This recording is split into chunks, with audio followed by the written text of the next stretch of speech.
दोस्तों, tally prime course की इस श्रृंखला में आज की क्लास में हम टैली के माध्यम से फिजिकल स्टॉक वेरिफिकेशन के प्रोसेस को सीखने वाले हैं, समझने वाले हैं।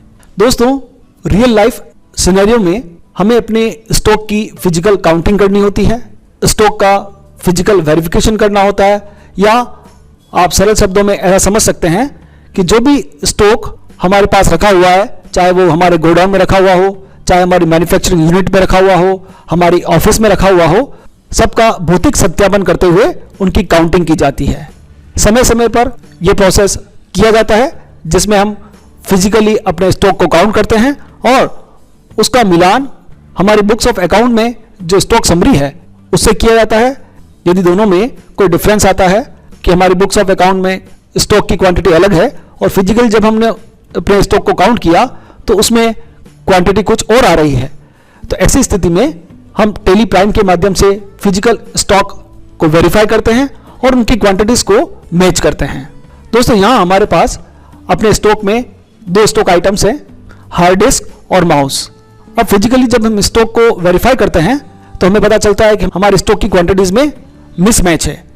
इस मिसमैच के बहुत सारे कारण हो सकते हैं, जिसमें से फर्स्ट रीजन हो सकता है कि आपने कोई बिल 10 आइटम का बनाया है और गलती से आपने अपने कस्टमर को 11 आइटम इशू कर दिए हैं, और यदि हमें कस्टमर फिर से वो आइटम लौटा देता है तो हमारा स्टॉक मैच कर जाएगा, अदरवाइज हमारे स्टॉक में मिसमैच मिलेगा।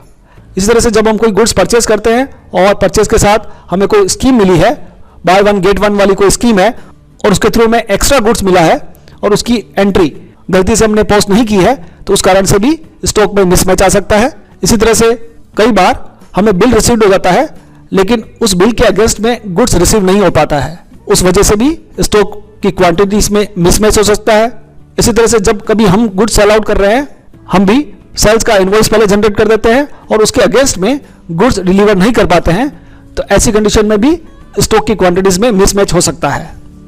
जैसे आप यहां देख रहे हैं, हमारे पास सोनी हार्ड डिस्क के 100 आइटम्स रखे हुए हैं जिनकी रेट 1000 है और इनकी वैल्यू 1 लाख रुपीस है।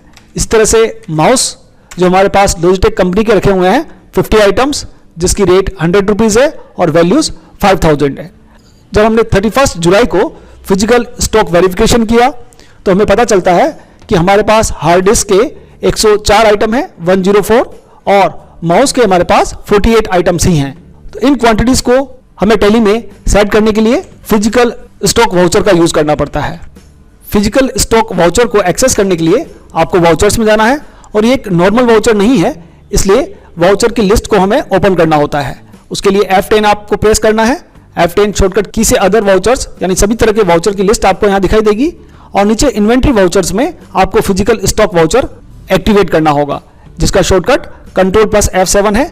जैसे आप इसे ओपन करेंगे तो आप देख पाएंगे कि फिजिकल स्टॉक वेरिफिकेशन के लिए ये वाउचर यूज किया जाता है, और जिस आइटम के लिए आप फिजिकली स्टॉक वेरीफाई करना चाहते हैं उस आइटम को सेलेक्ट कीजिएगा।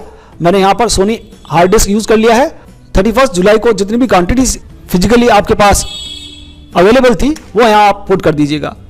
इसी तरह से हमारे पास दूसरा आइटम है लॉजिटेक माउस, जिसकी पहले हमारे पास 50 क्वांटिटीज थी, अब फिजिकली काउंट करने के बाद हमें पता चलता है कि इसकी 48 क्वांटिटी ही है, तो ये दोनों क्वांटिटी आप यहाँ पर यूज कर सकते हैं। दोस्तों, आपने यहाँ पर देखा होगा कि हमारा कर्सर डायरेक्टली क्वांटिटी में आता है, अमाउंट में नहीं आता है। तो ऐसे सभी आइटम्स जिनमें हमने यूनिट यूज कर रखा है उन आइटम्स की केवल हम क्वांटिटीज इनपुट कर सकते हैं, उसके लिए अमाउंट में डायरेक्ट कर्सर नहीं जाएगा।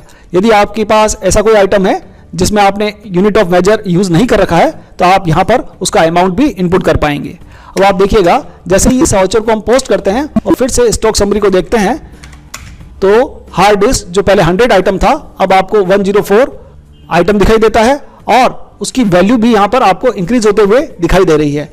इसी तरह से माउस जो पहले 50 आइटम था अब यहाँ पर कम होकर 48 आइटम्स हो चुका है। और अगर हार्ड डिस्क को हम फर्दर एक्सेस करते हैं तो आप देख रहे हैं टैली में जून तक 100 आइटम्स थे 1 लाख रुपीस की वैल्यू के साथ, और जुलाई में 4 आइटम इन्वर्ट हुए हैं, क्वांटिटी हो गई है 104 जिसका क्लोजिंग वैल्यू है 1,04,000। इसी तरह से लॉजिटेक माउस जिसके अंदर जून तक हमारे पास 50 आइटम थे, 5,000 उनकी वैल्यू थी, और टैली ने यहाँ पर 2 आइटम कम करने के लिए आउटवर्ड में 2 आइटम्स को शो किया है और 48 आइटम क्लोजिंग बैलेंस के रूप में हमारे पास आ गए हैं, जिनकी क्लोजिंग वैल्यू 4800 है। अब 31 जुलाई के बाद इस स्टॉक क्वांटिटी के साथ हम अपना काम कर सकते हैं, लेकिन 1 अप्रैल से 30 जुलाई तक हमारा जो पुराना स्टॉक था वो यहाँ पर रिफ्लेक्ट होना चाहिए। उसके लिए दोस्तों आपको फिजिकल स्टॉक वेरिफिकेशन करते समय इस वाउचर को पोस्ट डेटेड बनाना होगा, ताकि इसका इफेक्ट केवल उस पर्टिकुलर डेट के बाद ही हमारी बुक्स में रिफ्लेक्ट करे। और इस वाउचर को पोस्ट डेटेड बनाने के लिए आपको कंट्रोल के साथ टी प्रेस करना है, control T post dated. It means जो भी क्वांटिटीज हम यहाँ पर इनपुट करेंगे उसका इफेक्ट 31 जुलाई के बाद ही हमारे सिस्टम में शो होगा। अब चलिए फिर से मैं आपको दिखाता हूँ स्टॉक समरी। डेट चेंज कर लेते हैं, 1 अप्रैल टू 30 जुलाई। अभी तक आपको केवल 100 हार्ड डिस्क और माउस 50 नॉर्म्स दिखाई दे रहा है, लेकिन जैसे ही हम जुलाई के बाद 1 अगस्त ले लेते हैं तो देखिए आपको क्वांटिटीज चेंज होती हुई दिखाई देंगी। तो इस तरह से जब भी आपको कोई विशेष कारण नहीं पता होता है और आप अपने स्टॉक की क्वांटिटीज को कम या ज़्यादा करना चाहते हैं तो उसके लिए फिजिकल स्टॉक वेरिफिकेशन वाउचर को आप यूज़ कर सकते हैं। मुझे आशा है, उम्मीद है कि आपको ये छोटा सा कॉन्सेप्ट समझ में आया होगा। ये कॉन्सेप्ट भले ही छोटा है लेकिन काफ़ी महत्वपूर्ण है।